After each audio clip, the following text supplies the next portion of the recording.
The horror genre has been and probably always will be a divisive topic among casual movie lovers, self-proclaimed film connoisseurs, and professional critics alike. I feel like you can never find somebody who's like in the middle about horror. It's either you hate it or you're obsessed.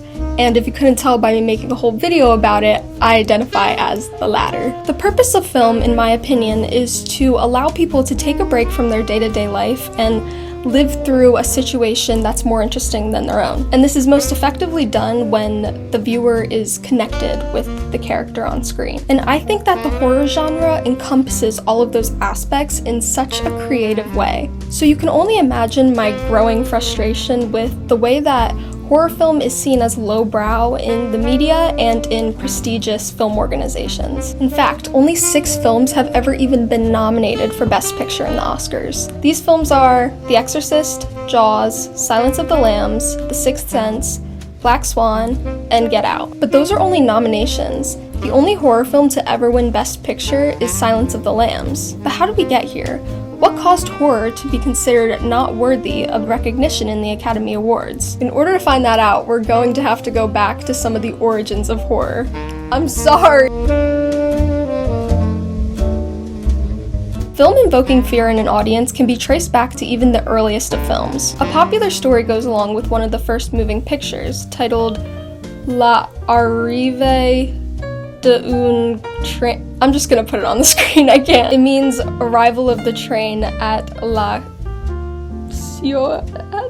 I don't know. This film, with a runtime of less than 2 minutes, sent audiences running and screaming out of the theater because they thought that the train was going to hit them. While this is funny and a pretty fitting start to the impact that film would have on audiences for decades and decades to come, we don't really need to start that far back to understand the genre of horror. The horror genre largely gained popularity from the retelling of classic novels, just this time on screen. Filmmakers often used German Expressionism, which was characterized by high contrast and chiaroscuro. The film adaptation of Frankenstein from 1931 is a good example of all of these aspects. It also incorporated unconventional shadows and slanted angles in the architecture of the sets. This film style would become an obvious inspiration for the director Tim Burton. In the end of the creation scene of Frankenstein, the doctor says he now knows what it's like to be God. Oh, in the name of God, now I know what it feels like to be God. This scene was censored in the original cut of the film because it was seen as blasphemous, and the line was covered up by the sound of thunder. Films with taboo topics and imagery were often censored, some city and state boards going as far to ban films with nudity, drug use, and murder. I don't know why I smiled. Since these are fairly common in horror films, it's no surprise that they didn't really gain a lot of positive media attention. This would cause the horror genre to be considered too provocative for audiences in years to come. The 1933 film King Kong has often been interpreted as an allegory for the slave trade, along with the fear and hatred that white people had of black people. Although the writers denied this, many people did and still do believe that King Kong contains racial commentary, which could open a whole conversation about the way that people interpret art versus the way that it was intended to be. That's opening a whole can of worms. If you want to learn more about that, I'll link a video that somebody made in the description about it. Point is, horror has always been one of the most progressive genres just because of how much social commentary they often contain. The 1968 film Night of the Living Dead is one of the first examples of a black protagonist. Black characters have historically been the antagonist or the butt of the joke. Even in cases that are less blatantly disrespectful, black characters were very rarely seen doing anything other than being a backdrop for white characters. But Night of the Living Dead completely discards this stereotype by having a black character that protects the white people. At the end of Night of the Living Dead, Ben is shot and killed by a white mob who mistaken him for a zombie. Ben's character didn't act in any way that would lead this group to thinking he was one of the zombies, which leads a lot of people to believe that this is a nod at racial profiling. This especially holds weight when considering the racial turmoil that was going on in America at the time. This film was not only made during the Civil Rights Movement, but it was also released the same year that Martin Luther King Jr. was assassinated. Strong female protagonists are also hard to come by.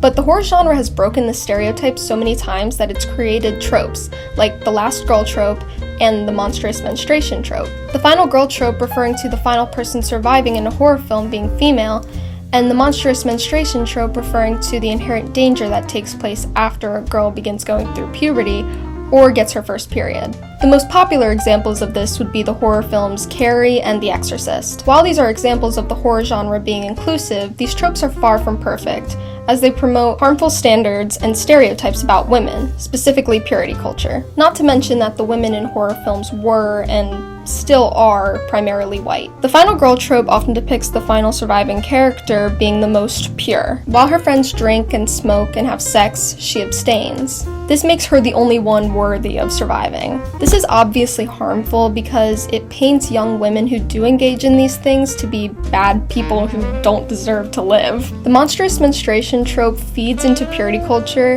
in such an exaggerated way that it's like humorous. When Reagan from The Exorcist becomes an adolescent, she's subsequently possessed with a demon, and when Carrie begins menstruating, she develops telekinesis powers that she eventually uses for evil. In both films, the beginning of womanhood is synonymous with becoming evil. Like, that's so funny. With that being said, the presence of strong female characters is still a notable part of the genre, and it opened the door for more representation for the future. The films that come to mind are the 2019 film Us, with a black female protagonist, and the 2022 film X that flips the final girl trope completely on its head. So this combination of film censorship and progressive ideas that were likely to make audiences uncomfortable are probably a large reason why horror films don't gain recognition in prestigious spaces. So now we're ready to talk about the few horror films that have gotten recognition. The Best Picture award goes to the film that has a combination of all of the aspects that make a good film. Things like acting, directing, cinematography, sound design, score, all need to be strong across the board to win this award. This is most likely why the films that usually win Best Picture are dramatic films, like Titanic and Forrest Gump. A dramatic film is successful if it makes an audience feel emotional,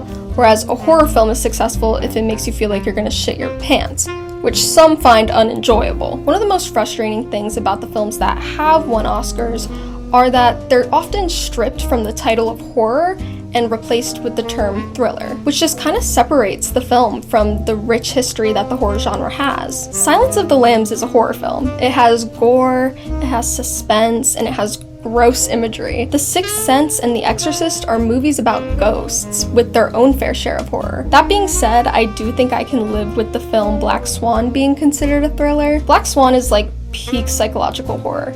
It does such a great job at creating suspense and unease, all while using a minimal amount of gore. If there was more gore in this movie, I would be like, it's a horror movie, but like, there's barely anything. The close-up camera angles make you feel just as trapped as the main character, and all while providing the audience with commentary about the stress and body image issues that can come from being a dancer. These are all really great films, but that doesn't really take away from the fact that so many other films have been completely robbed of recognition. The filmmaker Ari Aster, who has arguably changed the horror genre forever, wasn't even nominated for Hereditary, not to mention Toni Collette's performance in that film. She didn't get a nomination either. Horror films essentially need to work 10 times harder as dramatic films, specifically in the box office. While dramatic films are making an average amount of money in the box office, horror films need to be met with overwhelming box office success to even be acknowledged by the Academy, and sometimes that doesn't even work. In 2017, Jordan Peele's film Get Out was nominated for Best Picture, but lost to Moonlight. But Get Out did win Best Screenplay. I love Moonlight, and if Get Out was gonna lose to anything, I'm glad that it was a film about a young gay black man. But that doesn't take away from the fact that Moonlight made significantly less money than Get Out. In fact, it was one of the lowest grossing films to ever win Best Picture. Despite this, I think that the only way to give horror films more recognition is to go see more horror films in theaters. If I had done this research earlier, I would have made it more of a point to go see Pearl and Nope and Beau is Afraid in theaters. And now I probably will see more horror films in theaters, and just wait until I can pirate the dramas off of Soap to Dip.